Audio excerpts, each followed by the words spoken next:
What can happen to a girl who is just walking in one of the safest areas of America? Normally nothing, but that changes when a real monster goes hunting at the same time.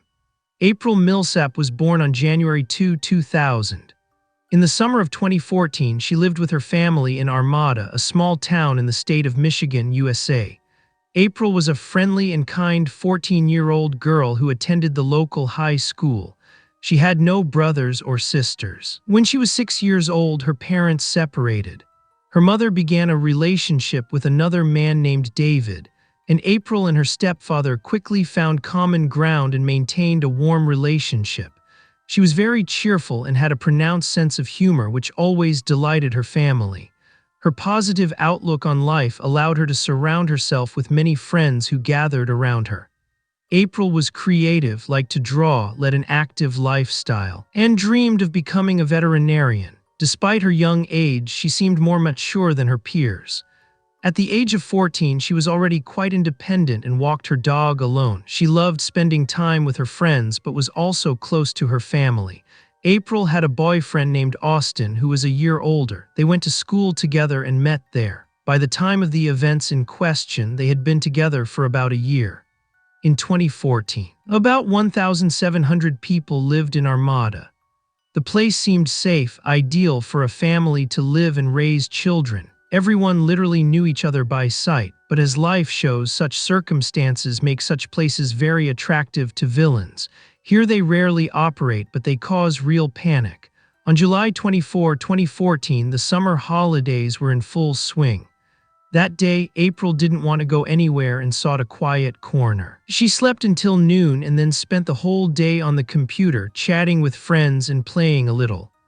Around 6 p.m., she decided to take her dog Penny for a walk.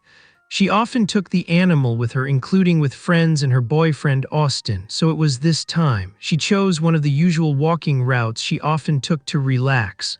Normally, such walks didn't last more than an hour. The girl hadn't taken her pet out for a long time, and her mother waited at home calmly. But even after an hour and a half, April still hadn't appeared. The mother tried to call her daughter and sent her several text messages, but instead of answering the call, it went to voicemail and the messages remained unread.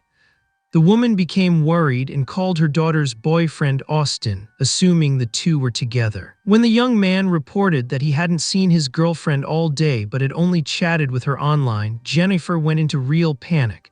She continued to call the students' friends, but no one knew where April could be. Less than half an hour later, there was a knock at the door. The mother expected her daughter to finally return from her walk and breathed a sigh of relief. But it was actually Austin and his friend standing at the door. According to him, both had come to make sure the girl was okay, but he couldn't find April either. The young man seemed agitated and showed Jennifer a text message he had received from April at 6:28 p.m., about 40 minutes after she left the house for a walk with her dog. Although Austin had previously claimed he hadn't received any messages from his girlfriend, he now slightly changed his story. He said he either didn't notice the message immediately or was out of range before. But as soon as he managed to check, he received it very late. According to him, the content was very disturbing. A short sentence, "Someone tried to kidnap me." He then got scared and started searching. Jennifer took the words seriously and immediately called her husband David at work. The man panicked and apologized to his boss to join Austin, his friend, and his wife in searching for the girl. They all knew the routes April had taken and split up to cover a large area and several paths at once that April might have taken. The mother called the police, who also joined the search for the missing teenager. Soon the missing person was found. According to a man and a woman who were jogging on one of the paths around 8:20 p.m., they came across a dog. The animal was on a leash but was not being followed by anyone. The woman tried to take hold of the dog's leash, but it was very restless. The dog started running away from them and stopped as if it wanted to show something. The couple followed the animal. The dog ducked into a dense bush, and behind it they found the girl's body. It was a densely overgrown area that concealed a ravine. The girl was later identified as 14-year-old April Milsap. However, it was not simple. When the girl's relatives arrived at the discovery site, the medical examiners were already at work. Law enforcement officers from other regions with greater resources were immediately involved in the investigation. This was because in Armada there were only 2 police officers trained for this kind of work and with the necessary experience. Crime was extremely rare here, so a few officers were quite enough to deal with local thieves. But not this time. None of the police officers had ever been confronted with a brutal murder. Since the sheriff had virtually no resources for the investigation, he immediately turned to the more competent authorities in the county. April was found lying on her back at the bottom of a ravine. Her shoes had been taken off and placed a few meters away from her body. Her clothing and underwear had been pulled down, clearly indicating a sexual motive for the crime. However, further examination revealed that the girl had not been raped. Investigators suspected that there was an attempt, but April apparently fought back desperately and thwarted her attacker's plans, or he was frightened by someone, perhaps by a dog or a random passerby. In any case, the girl was brutally beaten. She had bruises all over her body, from defensive wounds to her face. It was so disfigured that it was even crushed. The medical examiner could identify at least 48 separate injuries, many concentrated on the face and neck area. The victim was covered in dried blood. The expert also noted signs of neck compression. However, these were not characteristic of classic strangulation with bare hands or a foreign object. April's face and neck had strange impressions. Analysis revealed that they were shoe prints. This means the perpetrator stepped on her and trampled her. The medical examiner wrote in his report that April was actually trampled to death. On her head and neck were impressions resembling the shape of the soles of oversized sneakers. Given the motive, it was clearly a large man. Furthermore, the forensic expert determined that the execution lasted more than 10 minutes and the girl died in terrible agony. The precise identification of the victim was difficult up to that point due to the nature of the injuries to her face, which had become unrecognizable. Only her relatives, who were searching for the teenager at the time when police officers were already on site, could identify her based on her clothing and jewelry. It was impossible to tell who was lying before them by looking at the face, which shocked the relatives, especially her mother. Right from the start, the mother, stepfather, boyfriend, and his friend were taken to the police station for questioning. They were to be interviewed to narrow down possible suspects and clarify recent events in the victim's life. The mother and stepfather were quickly removed from the list. After that, the police became interested in the victim's boyfriend, Austin. The officers immediately became suspicious when the young man began to say that his relationship with his beloved had been difficult lately. They argued often, and the couple was even on the verge of breaking up. Shortly before the murder, they argued again. Another suspicious revelation from Austin was a text message. She wrote to him that someone had tried to kidnap her, but he simply ignored this frightening message.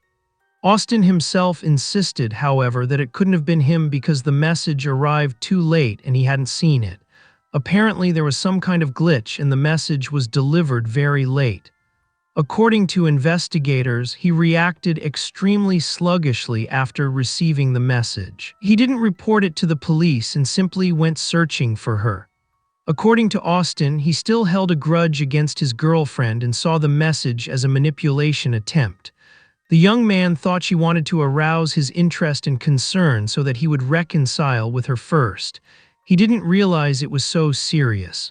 Regarding the argument, Austin emphasized that April's behavior had been incomprehensible. The recent conflict came out of nowhere, and he was never able to determine the exact reason for their disagreement, instead blaming the girl.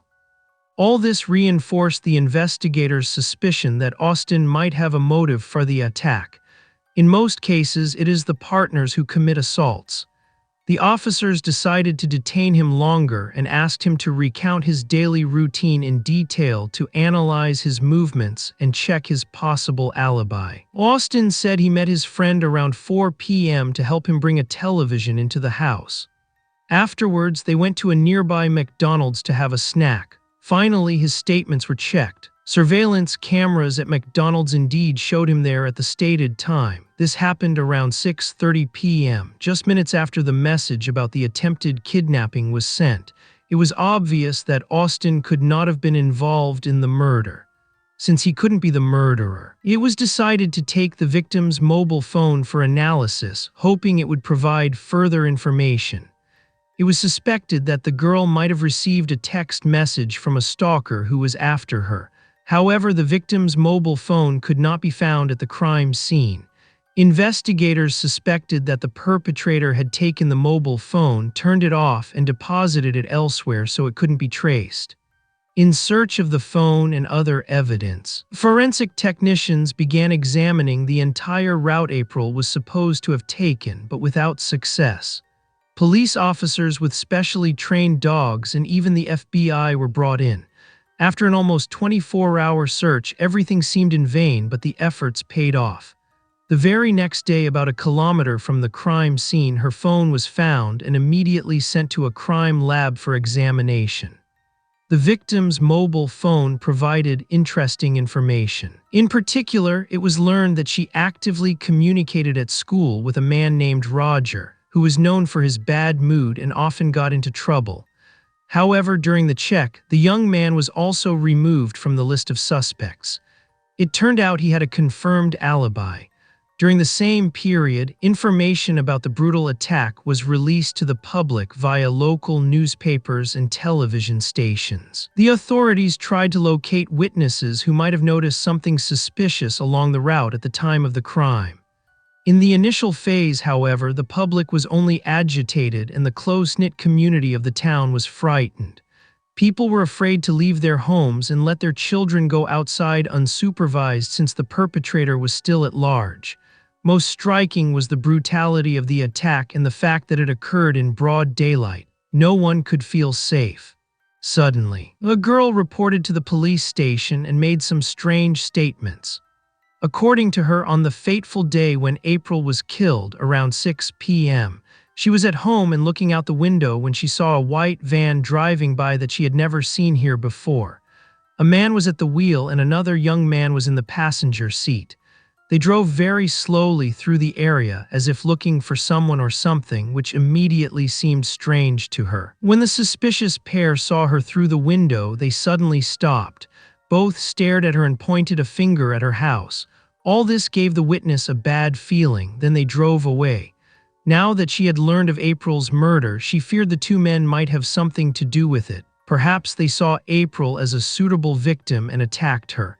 The investigators considered this information important. They agreed that the white van could indeed have been driving around the area looking for a victim, and that April was ultimately the one who had the bad luck to be in the men's sights.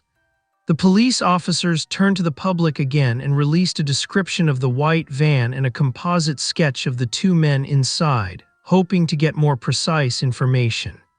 The very next day, a man and his buddy reported to the station. They stated that they had indeed been out on the street in the van that evening. The men were involved in construction and renovation work. They were driving slowly through the neighborhood because the van driver had worked here before and was showing his colleague the houses he had recently worked on. The house where the girl was located was also on this list. Their statements were checked and the suspicion against the men was cleared. The residents wanted to advance the investigation in every conceivable way. Another day later, several people reported to the station and pointed out a suspicious motorcycle and its rider. These individuals had seen April when the student was on the hiking trail with her dog around 6:30 p.m. The witnesses pointed out that she was not alone, but that at that time an adult, much older man was walking with her, pushing his motorcycle with his hands. They were walking and seemed to be just talking. At the time, people simply assumed it was the girl's father as he aroused no suspicion and behaved calmly. April also didn't seem frightened, but now after reconsidering the situation, she had doubts about this man. None of the victim's friends or family members could recognize this man from his description. He was clearly a stranger to April until then. according to witness descriptions. The encounter occurred around the same time that April sent her boyfriend the text message about the kidnapping that hadn't happened, so suspicion against this man grew. There were few motorcyclists in town, and the man immediately drew the attention of the locals, and the appearance of the motorcycle was very unusual, a rare blue-white color. The description was accurate, and so just 3 days after April's murder, on July 27, 2014, a motorcycle was found that exactly matched the description. It was parked in the driveway of a local house. When police arrived here, the vehicle was still next to the house. They approached a man working in the garden, and he informed them that it was not his motorcycle. The motorcycle belonged to his 32-year-old friend James Vancalis, who lived in the neighboring town of Goodells, about 30 km from Armada. This information was confirmed. On July 28, the officers met with the owner of the motorcycle to speak with him and clarify how he had spent the day April was killed. From the beginning, James was willing to cooperate with the police and answer all questions. He stated that at that time he had been at a friend's house in Armada, and the friend confirmed his story.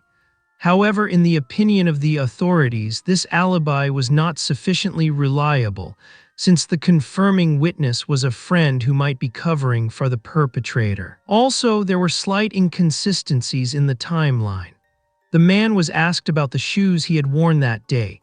He provided a pair of white sneakers, but their tread did not match the impressions on the victim's body. There were no bloodstains on the sneakers. Suspicion arose that they were the wrong shoes. The investigators then decided to get to know James better to remove him from the list of possible murderers.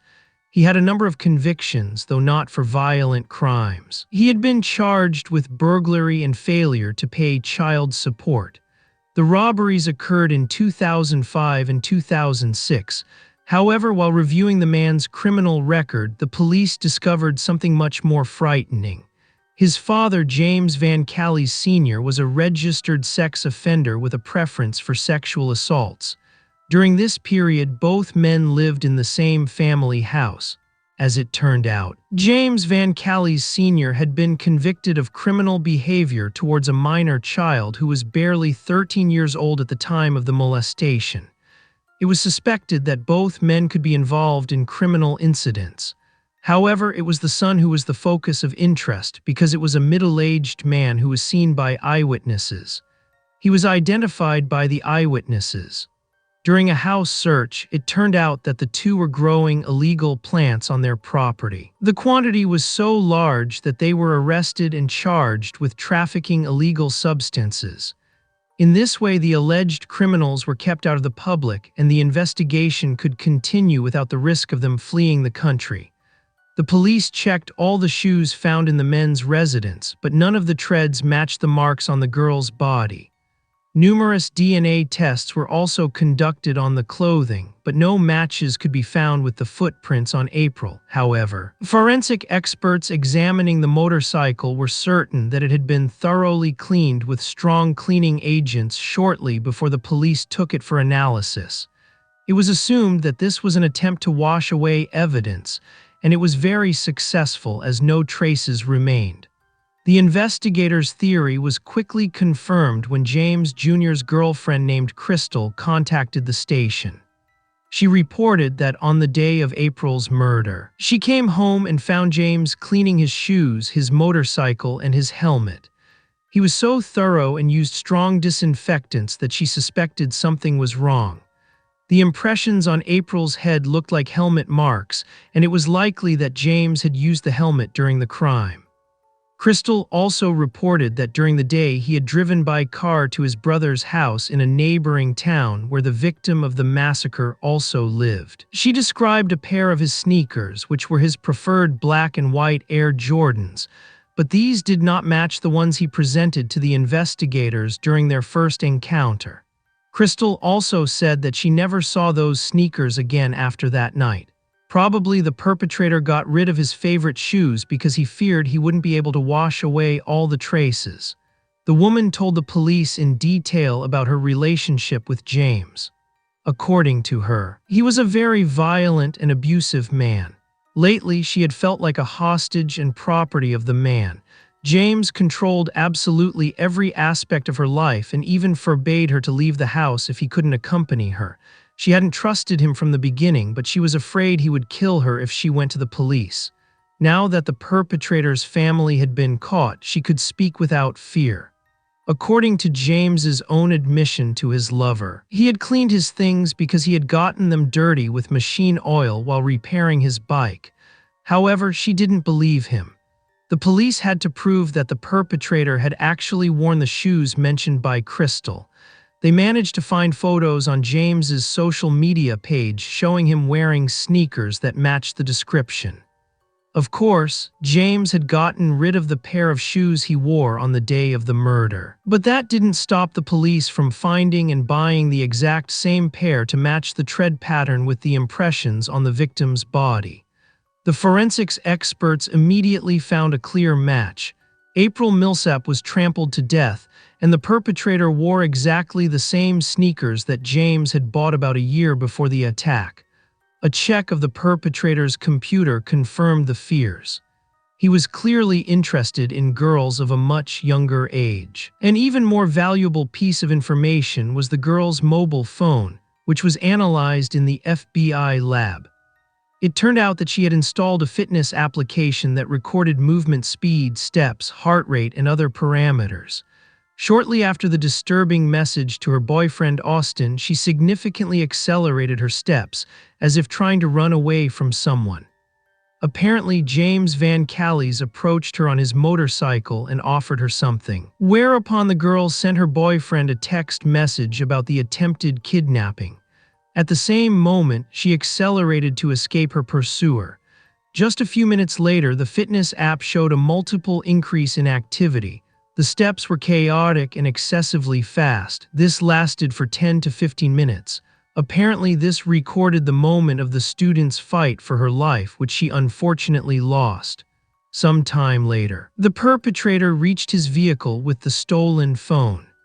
The app now showed a speed of about 20 km per hour, which was maintained until the moment the phone was discarded a kilometer away from the place where April was attacked. Along the motorcyclist's route, there were several surveillance cameras, and the police were able to apprehend him. It was the same motorcycle and the 32-year-old James Vancalis Jr. Geolocation of his mobile phone confirmed that at the time of the attack he was not at a friend's house but near the crime scene. There was now no doubt that he was involved in the murder. By this time, the police had enough evidence to charge him with April's murder and bring him to trial. However, there was a problem, as no direct evidence could be found. The police had no DNA linking the perpetrator to the victim. Against this background, the defense could, of course, effectively plead circumstantial evidence. However hard the forensic experts tried, it was not possible to find the victim's blood on the equipment and the perpetrator's helmet. He had thoroughly cleaned and disposed of all the evidence. Obviously, the man was very experienced in these matters. Finally, the prosecution decided to take the risk, despite the circumstantial evidence, of which there were many. It was assumed that they would be sufficient to convince the jurors of James's guilt. In October 2014, 3 months after the crime, the man was indicted and a trial was scheduled for early 2016. It was suspected that he had attacked the teenager because of her refusal of intimacy. He had spent a long time searching online for various seduction methods to find out how to attract a much younger girl, especially a minor. But apparently, all these tips didn't work. To the victim's misfortune, the man could not accept a no and attacked the girl. Predictably, the defense tried to convince the jurors that the prosecution did not have a single irrefutable proof of James's guilt and that all the prosecution's tactics were based only on circumstantial evidence. The criminal professed his innocence, but all this seemed unconvincing. The defense's last attempt was to point out that the accused had never been involved in a serious crime before. Fortunately, that was not enough to acquit James. After several hours of deliberation, the jury found him unanimously guilty of attempted kidnapping, rape, and first-degree murder. As a result, James Vancalis Jr. was sentenced to life imprisonment without parole. April Millsap's mother spoke at the sentencing with a long speech. The woman expressed satisfaction with the court's decision and the fact that the perpetrator would never be free again. She was shocked that a child could die at the hands of an adult man just because he was rejected. His actions and thoughts were criminal from the start, but the cruelty was disproportionate to anything. Nevertheless, James neither admitted his guilt nor regretted it. He continued to insist that he did not commit the crime. Immediately after his conviction, he tried to challenge the court's decision and filed an appeal with the help of a lawyer, but without success. He remains behind bars to this day. After the brutal massacre of the innocent girl, a memorial garden was created near the place where her life was literally trampled underfoot in memory of April. There is also a small statue there in the form of the dog named Penny, who led strangers to the place where her owner was brutally murdered. Unfortunately, the animal was not able to find help quickly enough to save her life. Thank you for watching and take care of yourselves.